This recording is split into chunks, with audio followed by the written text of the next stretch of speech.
Hi, everyone. Welcome. We're going to get the meeting started in just a few minutes.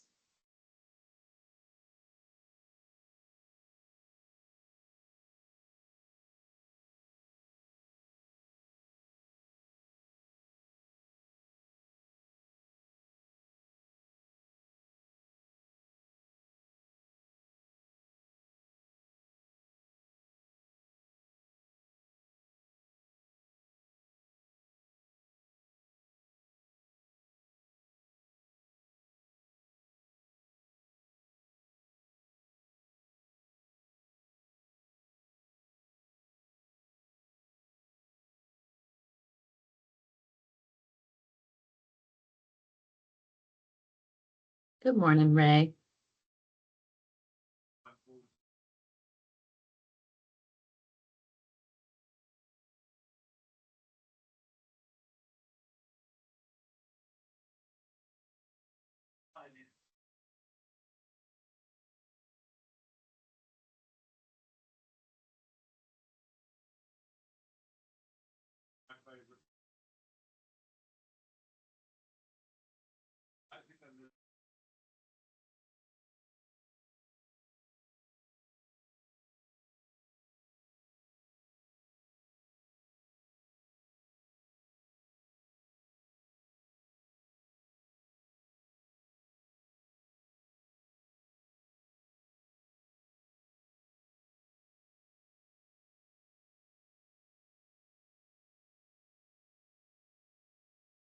Andrea, do you want to give it one more minute and then we can introduce our team? Yes. One more minute and then we can get started. Great. If folks jumping on want to introduce themselves in the chat, that would be great.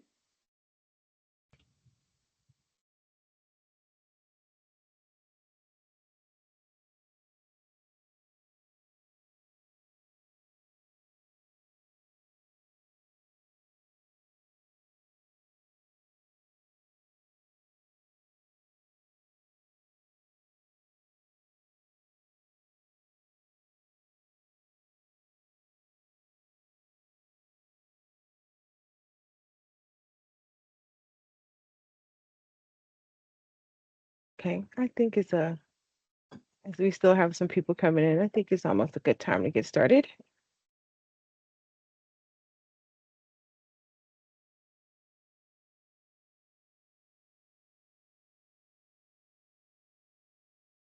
Ori, yes, to your question. Thank you for being here. Mm. Of course, thank you.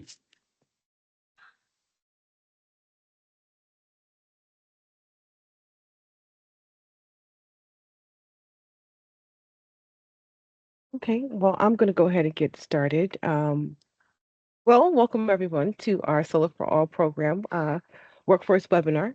I'm glad you were all able to make it. If you didn't hear Callie in the beginning, if you would have the ability, please just go ahead and introduce yourself and your organization in the chat. We would love to know who's here. And in addition to that, if you are not aware, this will be recorded. It is a public meeting. If you do not want to be recorded or have your voice recorded, please do not show your camera or unmute yourself. Other than that, I would like to begin with introductions to our Virginia Energy team. I will start with myself. For most of you do know me, but my name is Andrea Dixon Chesbiner. I am the Energy Workforce Coordinator for the Virginia Energy Department, State Energy Office, and I'll be conducting our webinar today to get to learn a little bit more about sharing our programs with you, as well as getting feedback from you regarding our workforce programs. I would then like to introduce our fearless leader, Ms. Bettina Ragu. Please, with your introductions, will you be so kind? Sure. Thanks, Andrea. That's very generous. Bettina, I am the Director of Affordability and Competition here at Virginia Energy, based in Richmond. Thank you so much. I would also like to introduce our Associate Director of Energy Efficiency, Caetano de Campos Lopez, as well. And then I also have Ms. Callie, who is the head of Associate Director of Solar for All, as well as other different programs. Callie, would you like to introduce yourself as well? Sure. Hi, everyone. Thanks for being here. Yep, Callie Hoagland, and as Andrea said, lead on Solar for All. So we're excited to have you here and learn a little bit more about our workforce programs, as well as get some feedback on our Solar for All workforce portion. Thank you very much. As we have introduced our team, I'm going to go ahead and get started and talk to you a little bit more about some of the programs that we have, our workforce initiatives that we'll be launching shortly with in the agency. Go ahead and share my screen. If you can't see it, please let me know. Not yet, Andrea.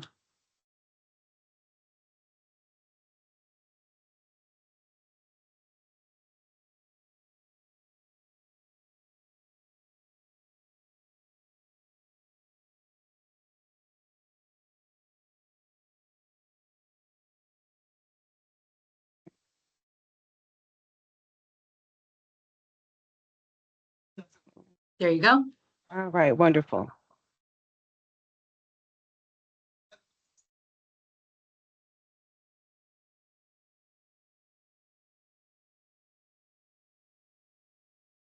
Today we're going to discuss the many merging programs that we have within the Venture Energy Agency that we're looking to launch within the within this year and next year. We are going to discuss briefly our Training for Residential Energy Contractors program. We also have another initiative called the Skill Pathways for Advancement, Resilience, and Knowledge program called SPARK. And then we will be spotlighting Solar for All workforce program towards the end of the presentation. If you have any questions, please put them in the chat and we will discuss them during our Q&A sections. The first program, as I discussed, is going to be talking about our Virginia Energy Workforce Initiatives with our Training for Residential Energy Contractors program. Our TREC program, as is formerly called, was designed to assist the home energy rebate program in implementing to train, teach, and certify individuals to be able to help with the residential energy and electrification of the new Commonwealth's agenda based on the information given from the Inflation Reduction Act that was passed back in 2022. We were able to receive $188 million in total from our home energy rebates program. Out of that 188 million, we were able to secure 3.4 million to test and train individuals for electricity, HVAC, and plumbing. Another initiative that we will be launching, hopefully by the end of this year, as there have been changes to legislation, we are waiting for additional updates from DOE, and we will provide that as soon as we get more from the federal government.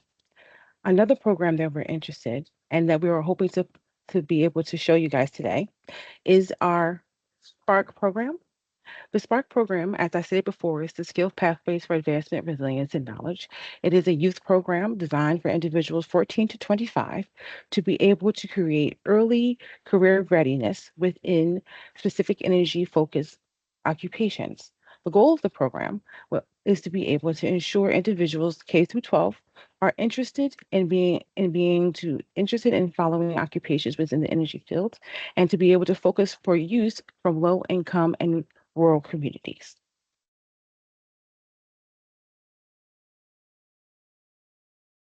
Funding for SPARK was given based on the Infrastructure Investment and Jobs Act, IIJA, and we were able to receive $1.3 million to be able to fund this particular workforce program. We are looking to be able to get up to 5 sub-awardees, each receiving up to $500,000 to be able to focus on the youth 14 to 25 for training and reimbursement purposes.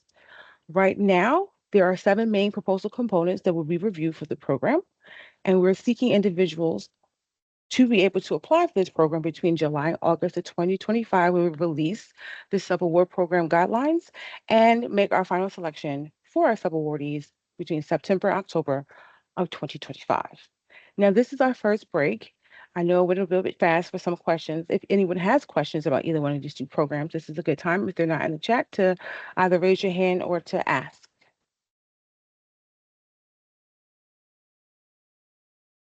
No questions? Okay, no problem. We'll move forward. As we move to the next section, which will be focusing on our Spotlight program, which is a Solar for All workforce program, I would like to turn it over to Callie to make a brief statement. Thanks, Andrea. Yeah, and if anyone thinks of questions on our Trek or Spark programs, please feel free to put them in the chat. We can come back to those. But I just wanted to introduce our Solar for All workforce program. Of course, Solar for All is a $156 million program that we've been very excited to begin to roll out in Virginia. We're currently in our planning period, and we will be launching the program, all of the sub-programs, by the end of this year. Of course, workforce is one of many of our sub-programs. We also have single family solar installation, multifamily, shared solar, as well as marketing, education, and outreach. I wanted to say briefly before we go into this workforce program strategy for Solar for All that we've been working on this strategy since early spring. So of course, some policies have changed in the last couple weeks regarding solar and specifically the investment tax credit. So we know that this is a very dynamic,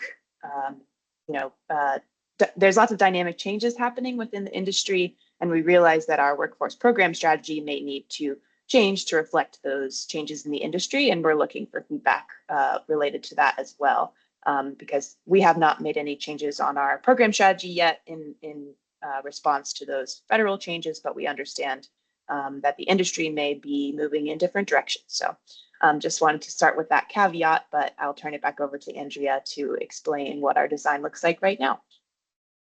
Thank you, Callie. As Callie mentioned, yes, we were awarded $156 million for our Solar for All program. With that money, the program is designed to be able to enable energy resilience by expanding access to solar and solar plus storage across the Commonwealth, particularly for funding low-income and disadvantaged communities. The goal is to transform the low-income solar workforce market by leveraging additional capital and supporting solar businesses formation and expansion. In regards to the workforce section, we were able to receive $4.5 million in investments that will be made in training and upskilling solar workforce employees, as well as providing opportunities to grow the workforce by addressing gaps in the existing workforce ecosystem. The program itself has three main primary goals that we would like to talk about today. The goal of the program is to be able to ensure that we're filling the gaps in the existing workforce development system. The program will empower the current and next generation of Virginia solar workforce to thrive through concentrated training and upskilling efforts that address the challenges faced in the infrastructure and alternative energy sectors. We want to be able to ensure that the program support projects through the Commonwealth, strengthen career pathways and connections, as well as grow and upskill current solar workforce-driven businesses and meet the demand that's needed by the new economy and the demand for solar energy, as well as help individuals with industry credentials, acquisitions, and wraparound services support.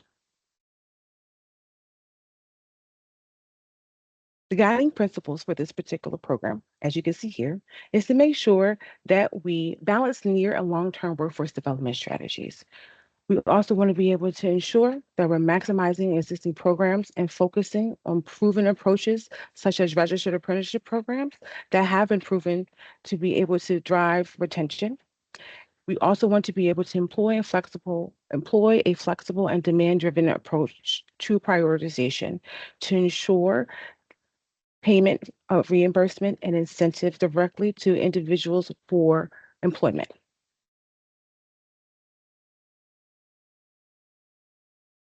Now that there are specific types of occupations that foster the best or the most optimal amount of success in the solar industry, we are looking to prioritize specific solar occupations. We are looking to be able to facilitate solar installers, lead PV installers, electricians, PV system designers, and residential solar service technicians.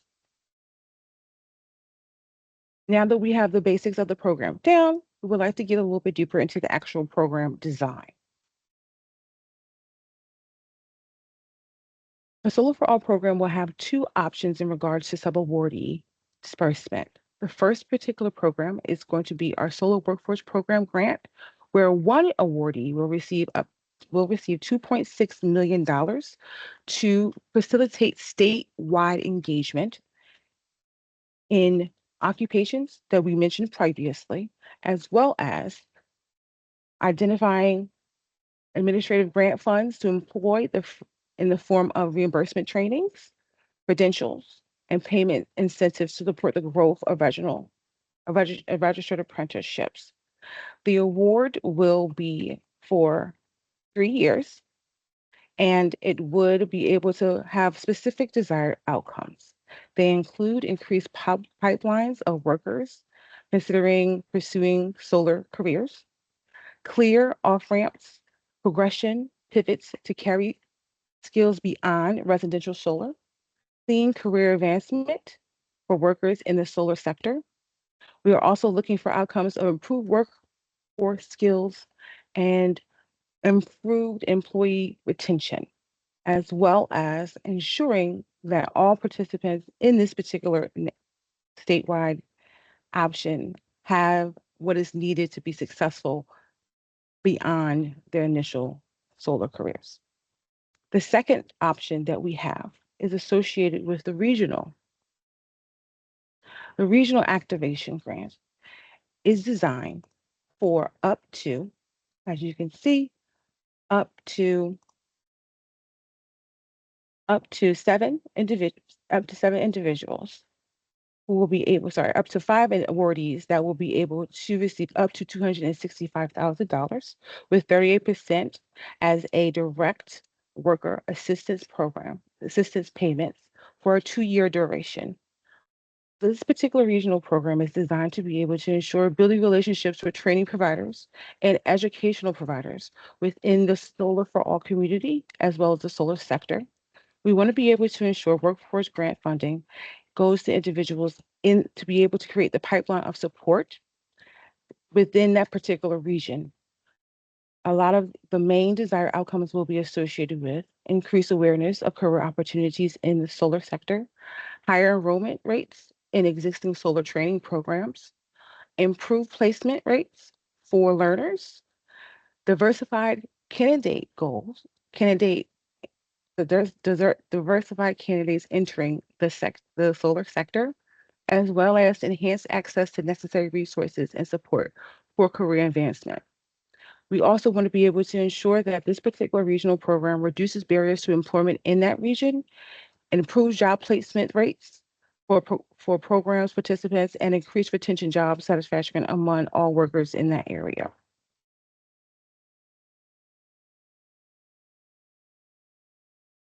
Now that I've been briefly able to give you a rundown of the Solar for All program, the regional as well as the main program for one awardee.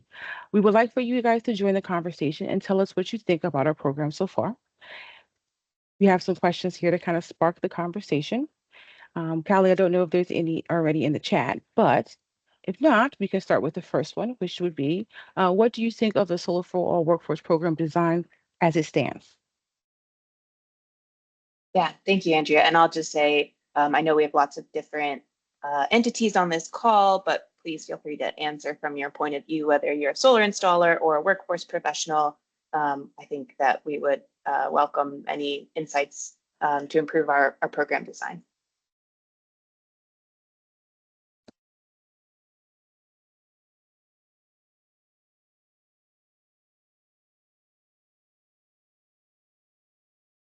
Okay, I guess, there we go. I would like to add.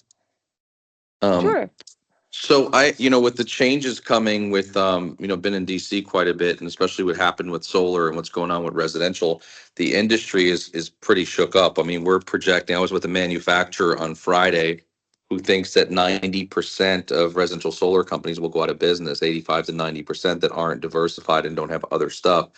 So you're going to see a wave of people who are looking for work too. I know that doesn't really affect new work. I'm just telling to probably be a pretty good work pool out there of people and people who are in solar that may not have been installers that are out there that you might be able to scoop up that might have been doing something else within the industry, maybe a helper or something like that who might want to graduate. But I think there's going to be a very big pool of people. I'm with Earthright, by the way. I own Earthright.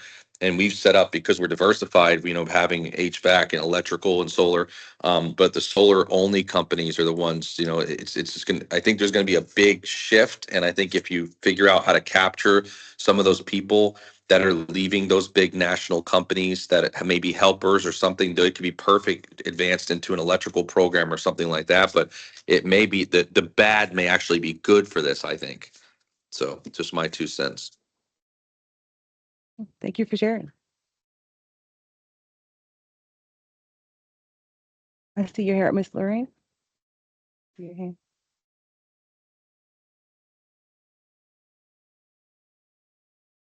Hi, should I go ahead? Yes, go ahead. Thank you. And Corey, I really appreciate the caveat you've put to that on the business closure regarding non-diversified companies. And I love hearing that y'all have a diverse line of business. I think, you hit the nail on the head.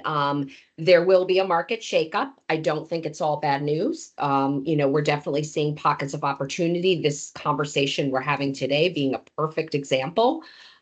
Yes, we know that federal funding streams are under threat. However, this is one that at least right now seems to be moving forward, and we know it's a great opportunity for a lot of folks in the Commonwealth and beyond. So that flexibility that we want to see companies moving toward, I think the Energy Department would do well to keep that in mind.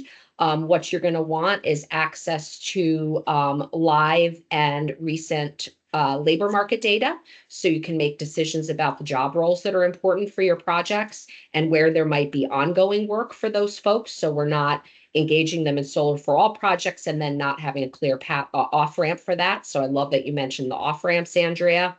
The second piece is making sure that the skill sets for any upskilled workers, I mean, this is a great example. There could be some additional skills, operations and maintenance being one. I know that was something that was important to EPA, that there be a pathway for maintaining the systems that you put on the ground. I love that you had the electrician occupation there. That's one that you will never lose. We will never lose by having more electricians. I don't care what you say about the market that's hitting us. We will always have a need for skilled labor.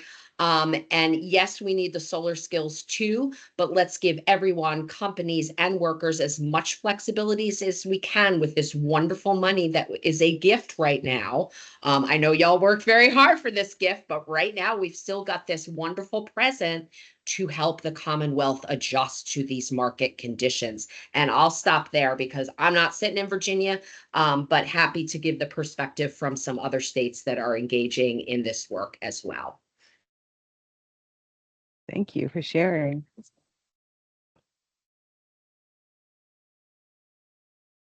Anyone else before we get to the second question? Thank you very much for sharing. Second question would be, do you think the program design addresses gaps that you have observed in the solar workforce? We kind of actually touched on that a little bit earlier in regards to the market when it comes to concerns in regards to future existence, but there is ability to get for more market share. Is there anyone else who would like to contribute to that or have any other questions they would like to share? I see in the chat, Megan said that she agrees with Laura, Janine, and electricians and O&M are great places to offer flexibility and allow for these jobs to stay in Virginia more permanently. Thank you for sharing.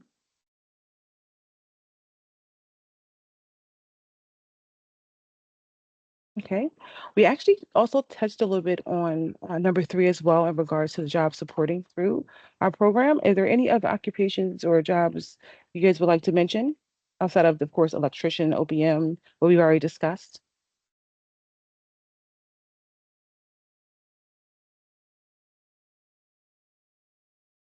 I see Joe Ford has a question. Yeah, so just the residential solar battery Mhm. design, construction, installation, everything about, is that subsumed in this program? I can jump in on that, Andrea. Sure. That's a great question, and I think something that we haven't totally landed on an answer yet. So it's good to hear that maybe this is something you might like to see. Does anyone else have feedback on the idea of adding battery installation, training and those sorts of, I guess, job? I'm not totally sure if that's a career, path or more of just like skills that could be added in. Um, any other thoughts on that?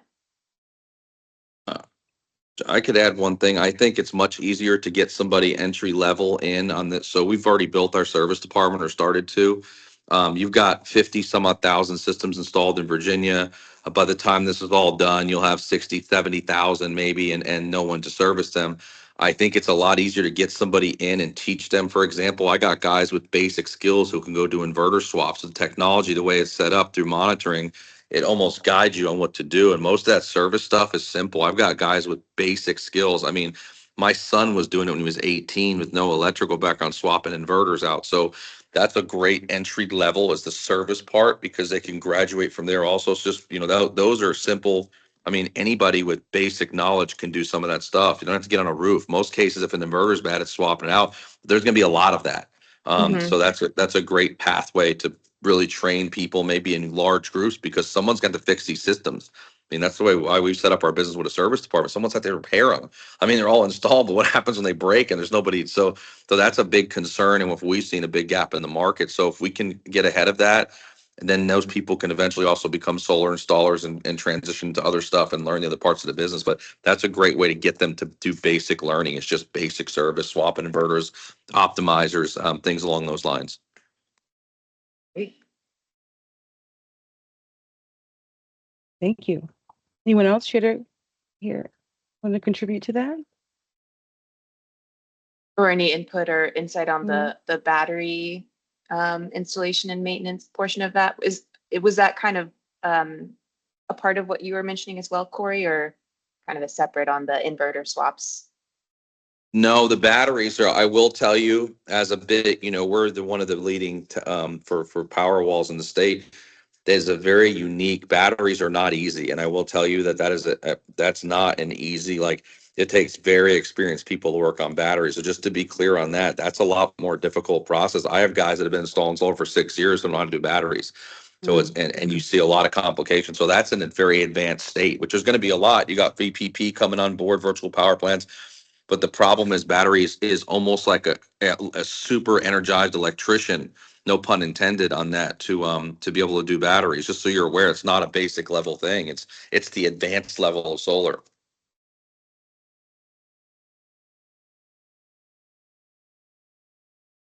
Thank you, Corey. Welcome. And I see we have another question in the chat. Okay, I'll just read it. Since you have the same team managing multiple opportunities, i.e. Trek and Spark, there may be opportunities for overlapping labor market information households, a broader range of services by braiding funding. This will model the behavior you want to see in your market more service for customers that are easier to access. Thank you, Lori, for that comment. Yes, that's exactly what we're thinking about doing, is making sure that individuals who can, let's say, for example, utilize some entry level from Spark, you then go into funding opportunities within Solar for All as well. Thank you so much. We know we're on the right track there. All right, well, let's jump to, we've kind of touched this one as well. How do policy changes affect how we should design and implement our program? We did talk about that. In regards to, again, the labor market change. Let's jump to number 5. What other workforce? Andrea, could we ask it? Oh, let's ask it again if anybody else have anything. Yeah, leave it open for a second. Yeah. I know of course, the ITC is probably front of mind, at least for those who have experience in solar, but also other dynamic changes in the, policies. Open to hearing about any of that. Or if we adjust it, that's great too. I'll take her. Okay. Well, if you don't want to comment about that particular question, we can go to number 5. What other workforce support should be considered? Anyone want to share some of their ideas or build upon some that were already spoken about?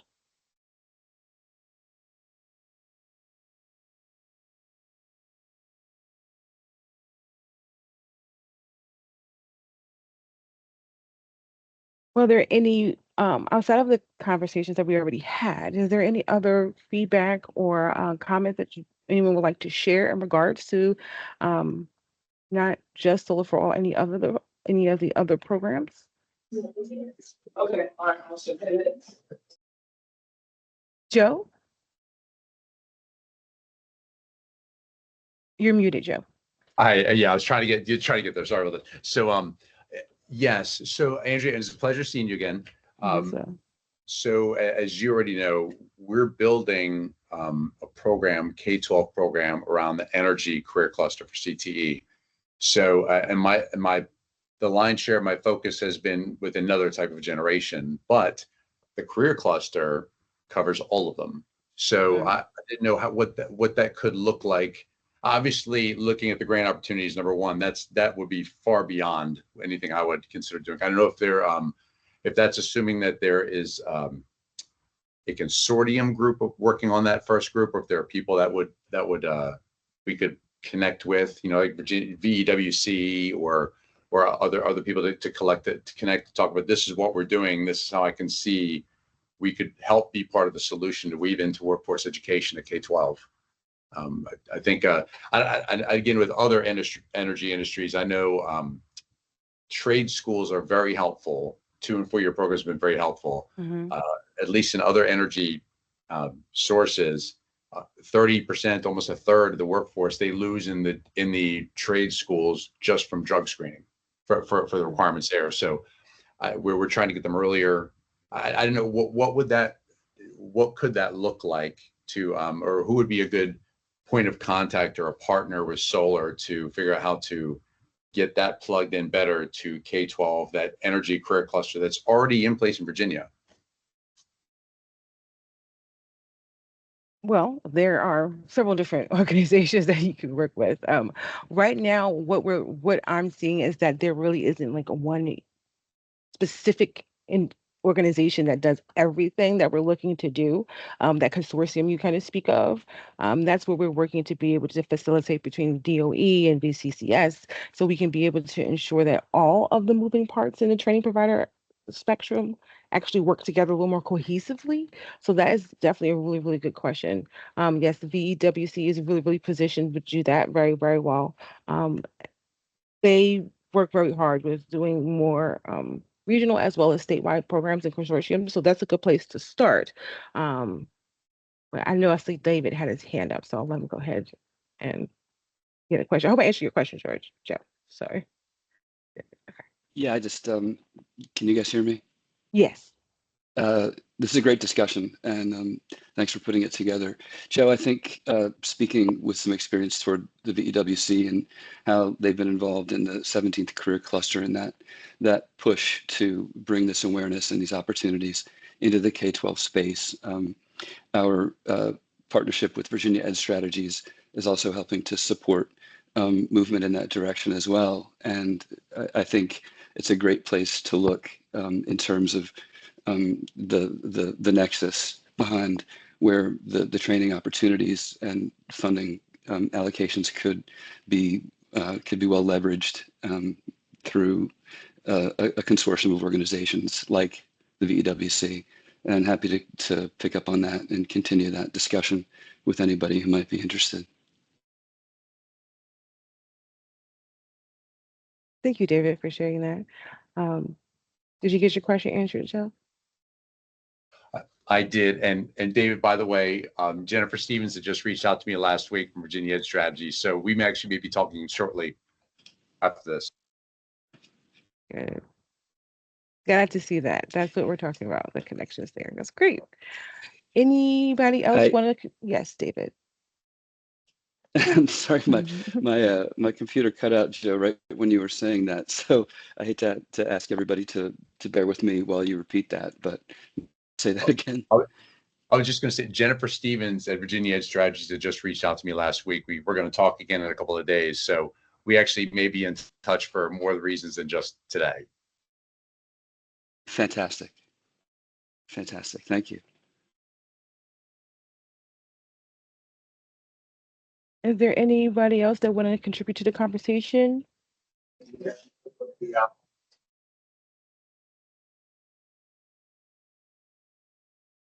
Perhaps another organization that you would like to share?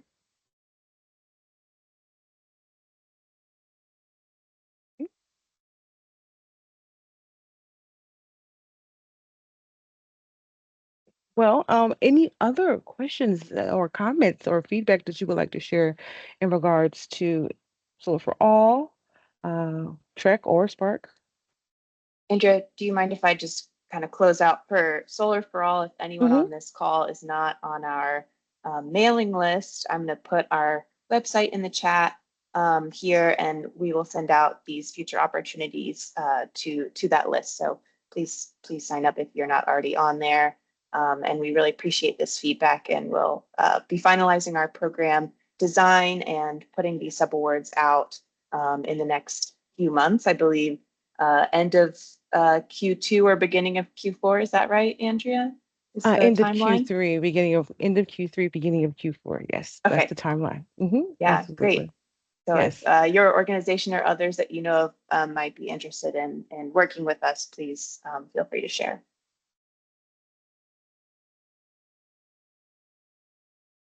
Well, if no one else has any questions or can't think of any questions at the moment, I'm going to put some more information in the chat as well. I would like for everyone to continue to monitor our website, energy.virginia.gov, for updates under our grants and programs section, as well as join our newsletter for VE Connect, where you'll also get additional information in regards to upcoming programs and updates, as Callie mentioned, about funding opportunities and any changes to the program. Put that in the chat. Well, if anyone has anything they would like to share, if not, I'm actually very, very excited that we had so many people here to join us today about the upcoming workforce initiatives. Please check back with us, and happy Monday to everyone, and I hope everyone enjoys their week. Thank you. Thanks, everyone. Thank you. Bye-bye.